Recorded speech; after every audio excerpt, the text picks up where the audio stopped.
Have you ever had a paranormal attachment? How did you know it was there? Did you see it? Sense it? For years, I, Becky, have had something following me around. And I'm not the only one who's seen it. What do you think it could be? Hear the details and see if you can figure out the mystery. Today on Homespun Hates.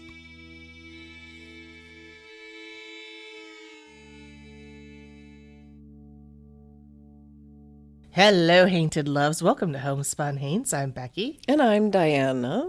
And every once in a while, we share our own stories on the show. Can you hear that cat purring? Oh my God. We share our own stories because you may not realize this, but Diana and I are so haunted. So very haunted. Each other. I mean, we don't haunt each other yet, but we are haunted. Not yet. We plan to. I mean, we're gonna. Oh, yeah. It's a pact. Death goals. But we do haunt, or we are haunted. There we go. More coffee. We are haunted by others all the time. Oh my gosh, Becky. It just keeps happening. It's like we look for it. Well, maybe we kind of do. It does seem to get worse as we talk about it on this show, ironically. As you may have guessed, we have a lot more ghost stories than we did in 2019 when we started recording. Strange, but true. We seek them out a little bit, but sometimes they seek us out. Like the other day, everybody here should know by now that my basement is haunted, right? And it is? What? Welcome to the show. If you've never listened before, my basement is haunted. I live over my childhood basement, which many people have corroborated, both people who are psychic mediums and people who have seen things. Okay, many meaning like 5, but several people have corroborated that there is an entity of some sort in my basement. Several people have corroborated that there are multiple entities, both feminine, possibly Asian or Native American, which does make sense since there's no record of anybody dying since this house was built on this property. But before that, there were tens of thousands of years of hunter-gatherer tribes moving through here. Anyway, that's my basement in a nutshell. So all that to say, I have to pass by entrances to my basement, not just one part of my house, but in nearly every liminal space in my house has an entrance to the basement. By entrance, do you mean like an actual doorway? Or are you talking about like a vent, like a grate? Yeah, a possibly problematic entrance, an entrance no human would take, but a spider could take. Yes, there are 2 floor vents in my house. One is in the hallway and one is underneath an archway passageway between the living and dining room.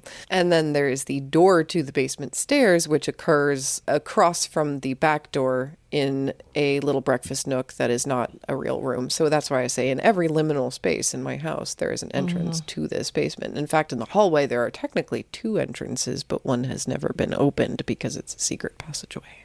I'm still waiting for you to visit, Becky. Come on down. You're the next contestant on We're Opening This Passageway Together. Ride or die. Let's go. Every time I'm like, okay, I'm going to come out, we're going to open it. You're like, no, don't. You don't. Not this time. Maybe later. Yes. You're it's not just me. It's true. Having house guests requires, I'm getting there. It's going to happen. It's going to happen in time. And I'm hoping it happens like after most of this remodel is done so that you don't have to worry about stepping on tacks and stuff. Oh, that's okay. I got really tough feet. I grew up in Tennessee. You do. I've seen some of the heels you wear. Oh my God. I could never. Yeah. But all this to say, it's a rather uncomfortable thing stepping over these grates to the basement. I don't know when one is going to collapse and deposit me there with broken legs.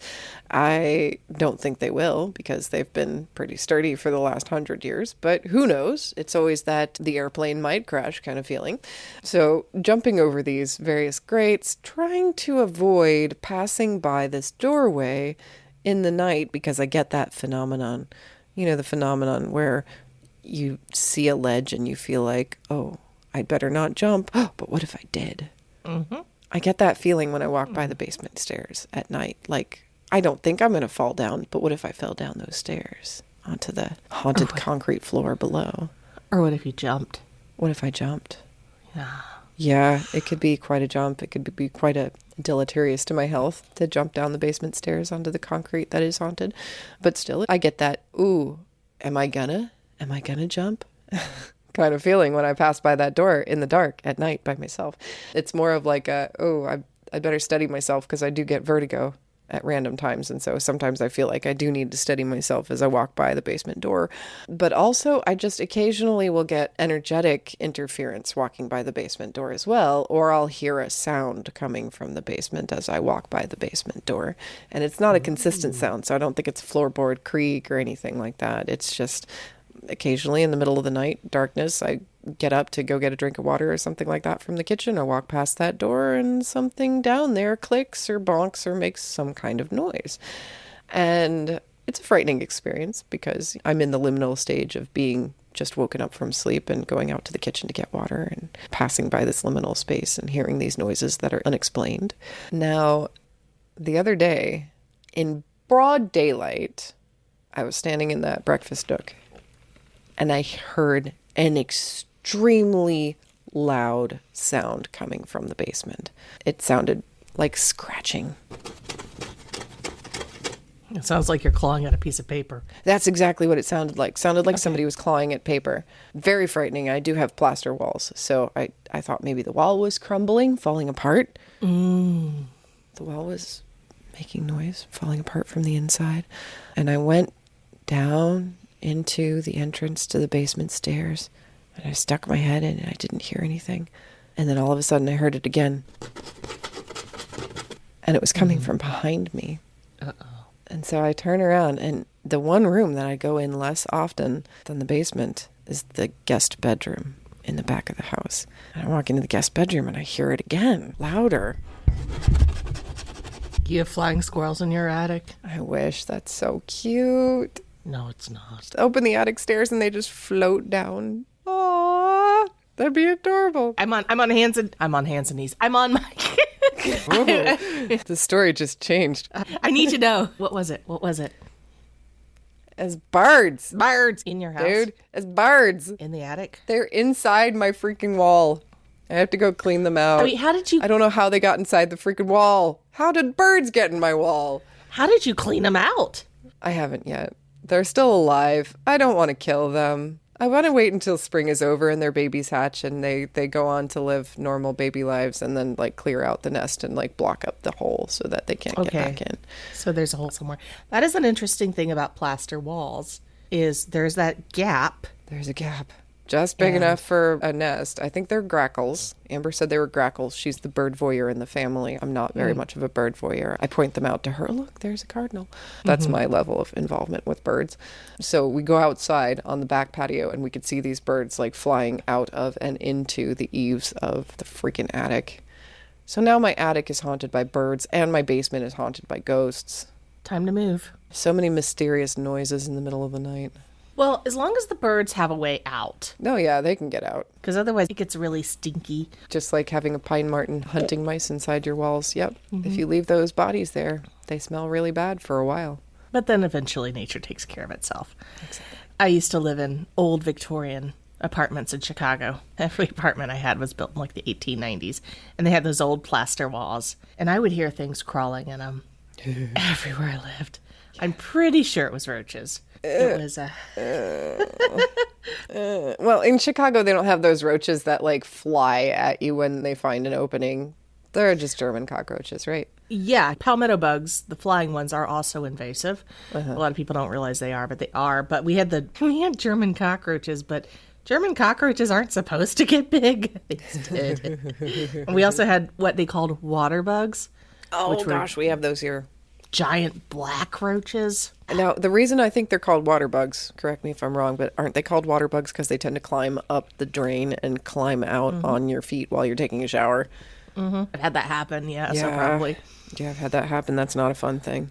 The roaches we have in Chicago, they're the size of small dogs.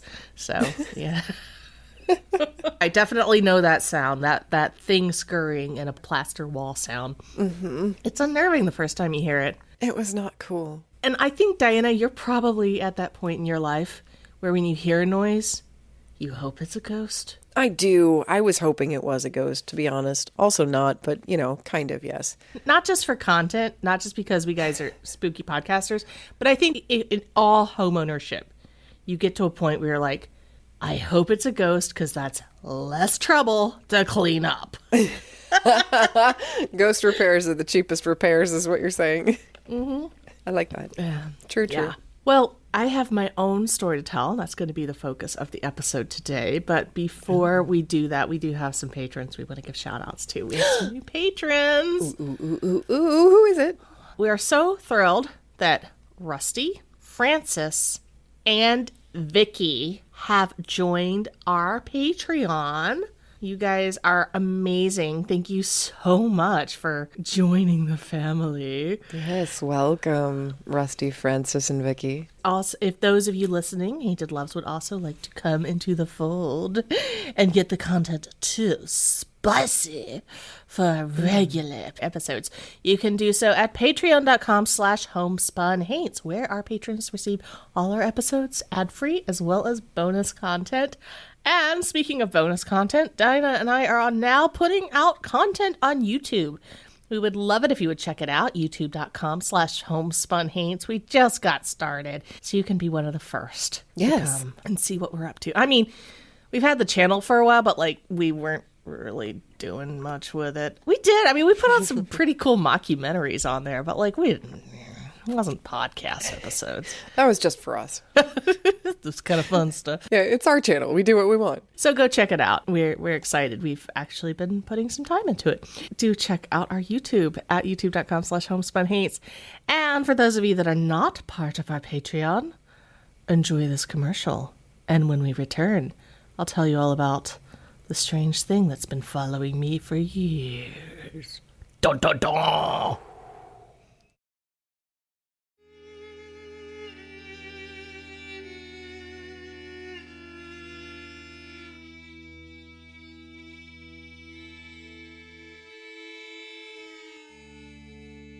Hey, Diana. Hey, Becky. We're back. Today on the show, Diana is asking me to tell a story you guys have heard bits and pieces of over the last few years. But like Diana's haunted basement story, we think it's time to combine them all into one cohesive story, and maybe you can figure out what the hell this thing is that I keep seeing. Please help. Please do, because Yes. this is kind of mysterious and disturbing. And the reason I want you, the reason I asked you, the reason I implored you to create this episode was because I didn't realize that you were talking about a consistent, continuous presence of a specific single entity. You're always talking about ghosts, Becky. Ghosts here, ghosts there, ghosts everywhere.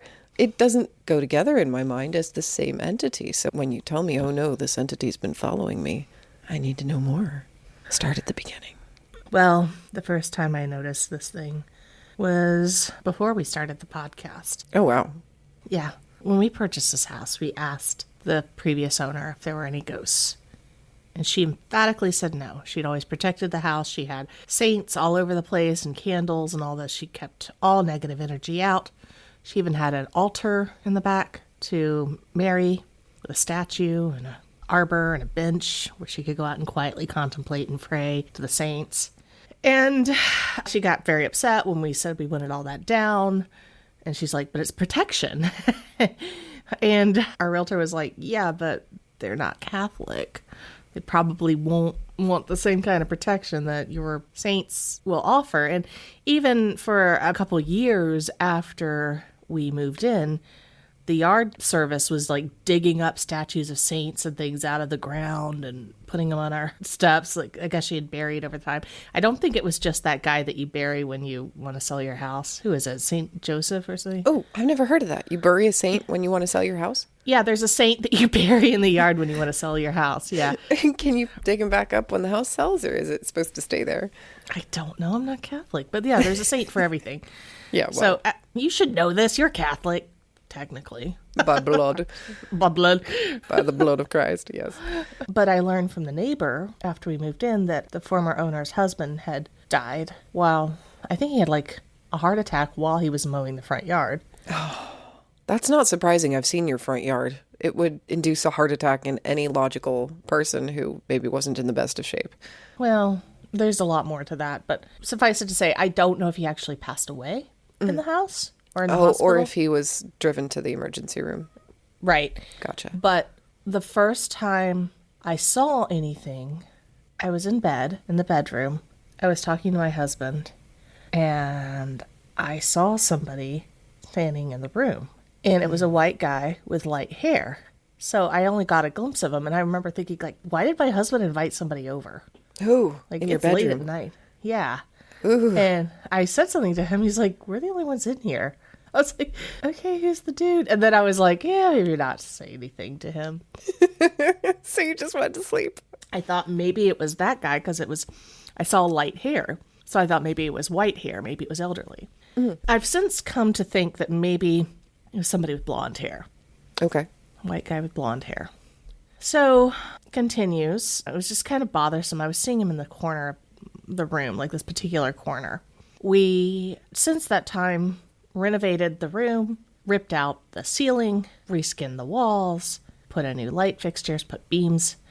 I thought that would be kind of that. I thought maybe it was something with the orientation of the room that was making me think something was there. Oh, okay. Moved everything around, and I put a bunch of stuff in that corner, like sage and Palo Santo and other things, and Florida water. I actually have a box that I keep all that stuff in, and I put it in that corner of the room, thinking it would maybe kind of get him to leave. I also put our ketubah, which is our giant marriage certificate that's in Hebrew. It's a Jewish thing. I put that in the corner as well. And same thing. I started seeing him again. Same corner? Same corner. So I thought, okay, maybe he's just stuck. Maybe he's just stuck in that corner. And then he started coming closer to the bed. What? And I saw him at the side of the bed. Around about this time, my husband starts seeing some things too. But he sees a short guy. He sees like something really short scurrying around the bed. Well, your husband is like 12 feet taller than you, so it does make sense that the same guy that you saw as tall, he would see as short. He said it was like child height. Oh. In fact, he thought it was our kid at one point. Who is taller than you? Not at the time.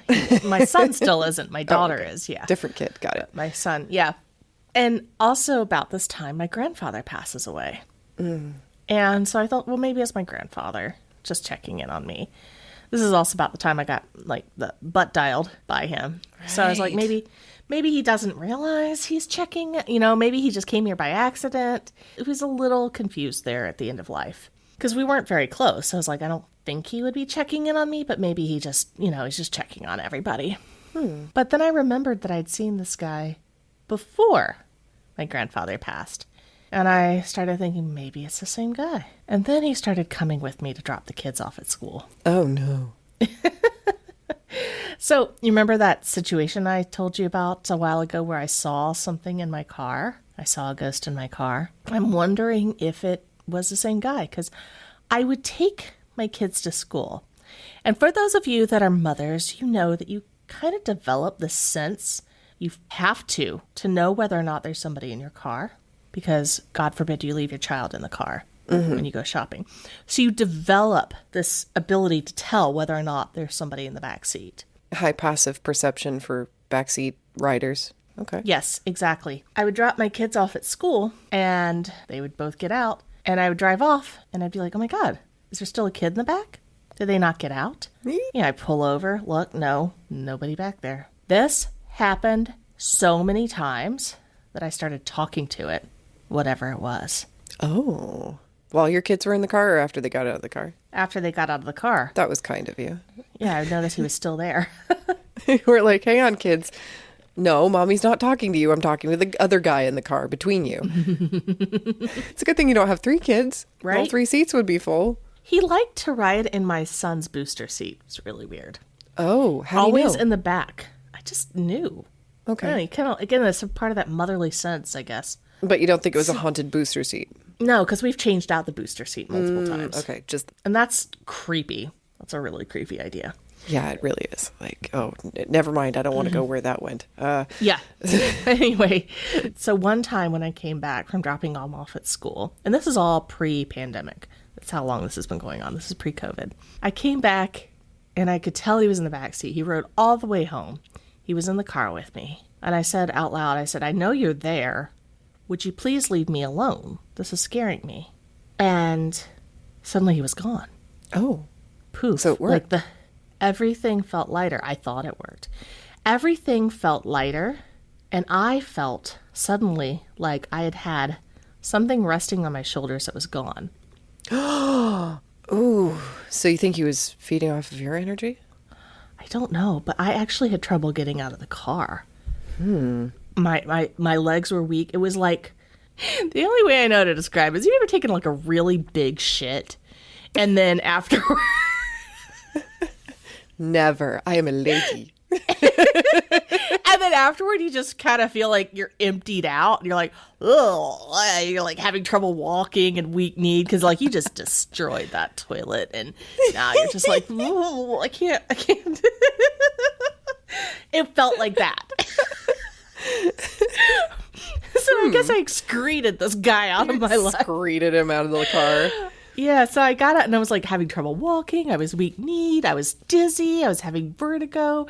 I felt like it was like a total sugar depletion. Like it was really weird. And I was like, okay, I guess he's gone. I'm finally gone. Because it was such a physical, visceral reaction. Right. And then he came back. Back in the car? No, back in the bedroom? No. He would be back in the bedroom. He would be back in the house. There were several times I was getting tarot readings and they would mention it. They were like, I feel like you have this guy attached to you. And I'm like, yeah, I know. This is several people I didn't know, people who random, they would say this. And so I started asking people who read tarot. I said, can you talk to him? Can you figure out what he wants? At this point, we had started the podcast and I was getting to know people, so I had several people reach out to him. And every time they said, yep, he's there.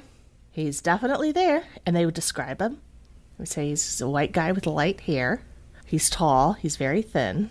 And he won't say why he's there. They said he's really reticent and like all he would do is just smile.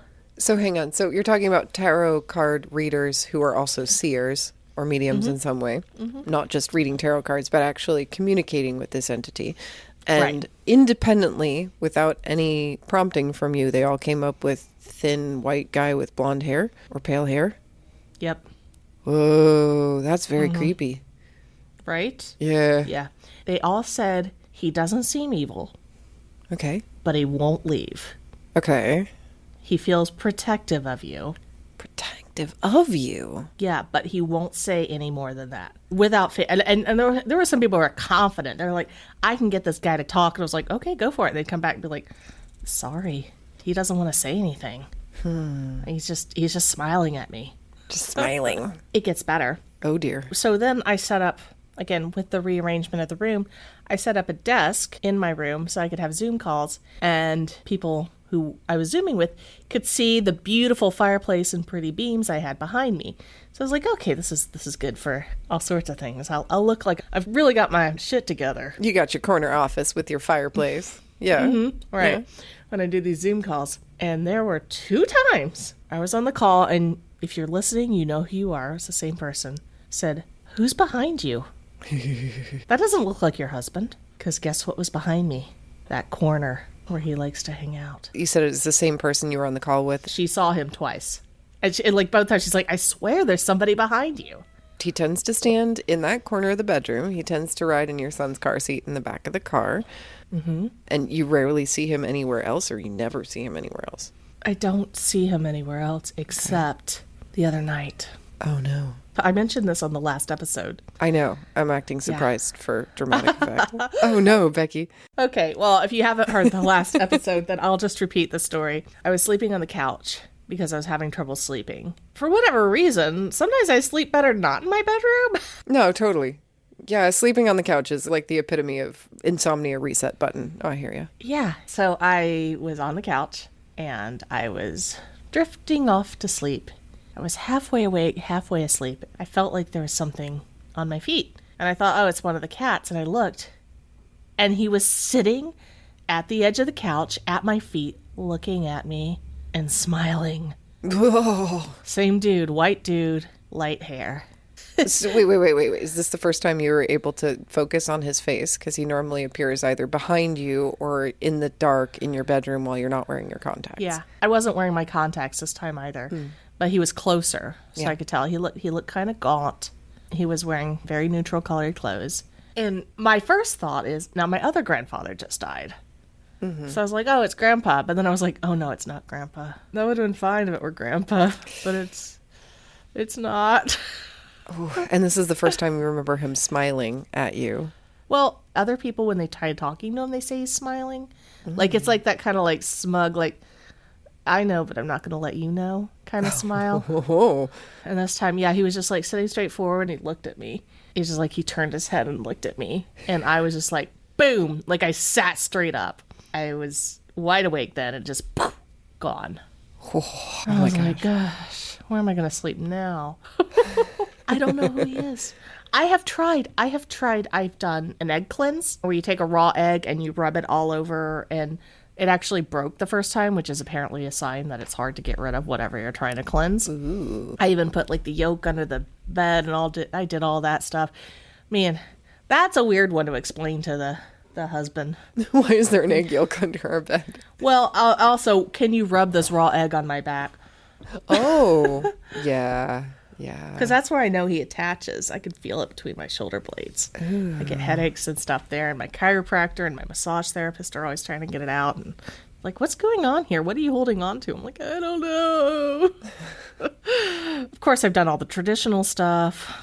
The saging, the chants. I've tried talking to him. I've tried meditating. He can't talk. I'm beginning to think maybe he just can't. Not that he won't, but he can't. Like, maybe he had his tongue removed or something. Ew. Oh, that's dark. Okay. Yeah. Huh. That's kind of where I'm going with it. Interesting. I think we were friends once. That's all I can figure out. Wait, what do you mean? Like, I think that this is an entity that, like, the people who have talked to him, they don't pick up that he's like a spirit guide, but he's something that cares a lot about me, but almost in a creepy, possessive way. So not a guardian angel? No. Like somebody who's passed that can't move on. Okay, so you think he was once human and is now the ghost of a human. Mm-hmm. Okay, and possibly somebody you knew from a past life? That's what I'm thinking. I wonder if you're thinking he can't communicate, is there a way we could do some like automatic writing? See if maybe you can channel his thoughts through writing, even if he can't speak them to your ears? Let me get out something to write on. Okay. I want to do it. Can I do it with a keyboard? Sure. So we're just going to do some automatic writing or drawing or whatever. I don't know how to do it. So I'm just kind of like turning my judgment off and writing down what I see in my mind. For those of you that can't see us, which is everybody but the ghosts, Diana and I are closing our eyes with pens and paper.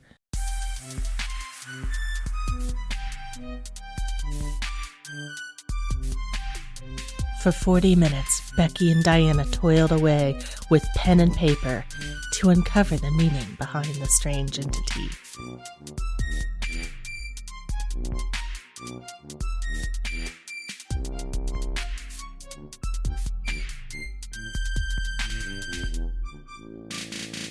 Oh, wow. What'd you get?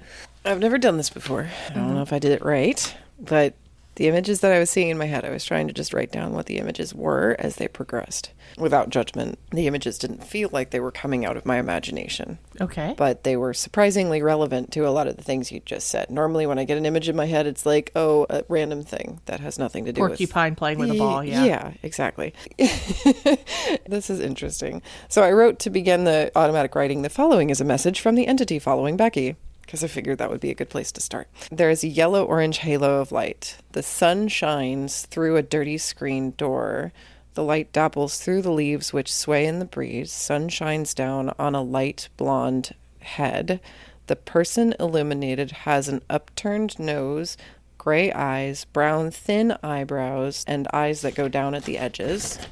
He smiles close-lipped. When his lips part, red seeps between his teeth. He bends forward and starts putting his long fingers with broken nails on the surface, table, desk, I don't know, opens his mouth to speak, and a sighing creak comes out like...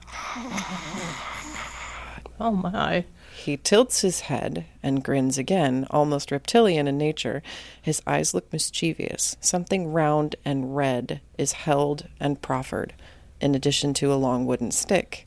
Green clover or weeds grow where he steps. The gift is a trick.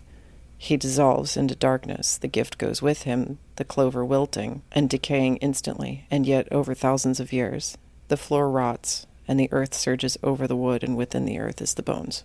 Whoa. Whoa. What does it mean? I don't know. You just wrote that. That's what I wrote. That's what I saw in my head. My eyes were closed, so you can just barely read it. But yeah, that... Oh, man. The last word was hard because bones was not what I was expecting to write. I was expecting to write that something from prior in the writing was going to appear because I knew something was appearing, but I had to wait for it to appear. So you got like a trickster energy off of that. Like you said, the gift is a trick. The gift, yes, something round and red. I couldn't tell what it was. A ball? A tomato? An apple? An apple? A lot of symbolism there. That's some fairy tale shit right there. He's giving you the gift of an apple. And the stick of wood, I don't know what the stick of wood was, but it looked kind of like a staff or a walking stick or something. Carved or deliberate. Oh, so it was pretty tall. It wasn't like a little... It was almost as tall as he was, yeah. He proffered the gift. He made a reptilian grin. And then once I realized that the gift was a trap, he faded into the blackness. Oh my God. That sounds really sinister. What do you make of it? Is it real? Is it fake? Did I do it wrong? No, I don't see why it's fake. You're just letting thoughts come to your head. I'm sure that there was some influence there. Because I just heard your story, yeah. Right. I was just writing down, like, just letting my hand do things. Uh-huh. And a lot of words came out of this. Here's info on, I can't tell if it's deodorant or despondent or deondic, which means like duty, but it was like the same word over and over again. Deviate, obfuscate. These are the words that are like popping out of just these random things that I wrote. Okay.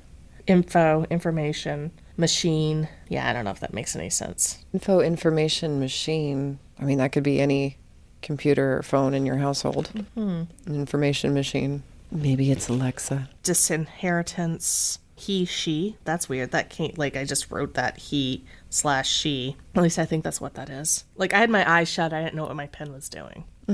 I didn't expect to have any words at all. Oh. So I'm kind of surprised that these are coming out. So this is two different variations on automatic writing. I closed my eyes and I wrote down what I could visualize in my mind's eye, and Becky closed her eyes and attempted to clear her mind and write whatever her hand movements wanted to move as opposed to actually analyzing the words. That's interesting. Right. I love both of those as methods of divination, but I would not be good at your method, I don't think. Well, it reminds me of when I would take notes when I was asleep in class. Yeah, right. I'd still write while I was asleep. Yeah. But the same word that starts with a D-E-O keeps coming up. And I'm like, deodorant? I don't know. Unless it's some kind of like cleansing thing or covering up. You said that there was a word that it could mean duty? Yeah. What is that word again? Deondic? From deontology. Oh, okay. Okay. Ethical theory that says actions are good or bad according to a clear set of rules comes from the Greek word deon, which means duty. Dion. So maybe it was literally Dion. Dion, yeah. Duty. That's a strange stretch, but I like it. Okay. So perhaps talking about deontology, the idea of right and wrong, and then you said divergent. And information. And did you say ontological? I said deontological, okay. But yeah, obfuscate is here. Right, which means to make things less clear. Complicate in an unclear manner. Disinherit or disinherit. It's hard to tell what that is. I thought I saw the word heretical in here too. Weird words. I don't know why I would write. I mean, I wrote these with my eyes closed, so I didn't know what I was writing. All of those words kind of sound like judgy in a way. Yeah. But this Dion word shows up 4 times. Wow. Okay. Do you think that was a message from your entity guy? Sure. Maybe. I mean, I don't know. I don't know any more than I know anything else. True. Interesting. I don't know what it is. What do you think mine is? I think that's somebody else's perception of him. Somebody trying to tell you what he is. I think that might be why he's remaining so enigmatic, is because he's afraid of what others will think of him. I'm getting the impression that he was punished for something. Yeah, the blood seeping out from between his teeth leads me to believe he's injured. I had a dream about him the other night, and he was wearing a mask to hide his identity. But not from me. So maybe we'll figure it out, but we have put all this information here for you, Hainted Loves. Can you figure out the mystery? Can you figure it out? Have you done automatic writing? Is this something you know how to do? If so, would you be willing to do it on Becky's behalf to get a message from this dude who cannot talk, who may or may not be some kind of sinister guardian angel or fey trickster spirit? Becky I don't know. needs to know. I feel like if you were genuinely a trickster, though, he wouldn't hide so much. Like, I have to really seek him out. I feel like if he was really there to try and trick me into something, he would be a little more obvious about his presence. He'd be pursuing you. Yeah. And when I tell him to leave, he leaves. He just comes back. He's a very consensual trickster. He's not today? Okay, fine. I'll prank you next time. Well, maybe this is why my grandfather butt dialed me. He was trying to warn me about him. Maybe. And I know you told me, but for the sake of our listeners, you know that this is not your childhood imaginary friend because... No, it's just a completely different energy. And different energy. Different appearance too, though. Mm-hmm. Yeah. And short hair. Not interactionary at all. Interactionary? No. Interactive? Yes. I should know that as an interactive designer. No, he's very passive, but he's not like an echo. He's aware. So the idea that what I visualized was him trying to give a gift, and then basically when the gift was a trick and then being called out for trying to be tricky, he just faded into nothingness. And you having to call upon him, and the grinning, the leaning forward and getting close into my face, the clover that sprouted up around his feet, the decay that happened afterwards, it's all feeling really Rumpelstiltskin-y to me. Does that resonate? So you think he is Fae of some kind? Some kind of a creature who needs you to call him or needs you to accept something from him. Maybe before he can communicate with you, or maybe before he can take over. Thanks. I don't know. I don't know. It's creepy, though. Well, for those of you who are listening who do have psychic abilities, I would love your insight if you can get any farther with him than others have. Please. Yeah. And in the meantime, if you see him while you're Zooming with Becky, let us know. Take a screenshot, maybe. If you get offered a round red gift, maybe think twice before taking it, or you're probably gonna have a spooky day.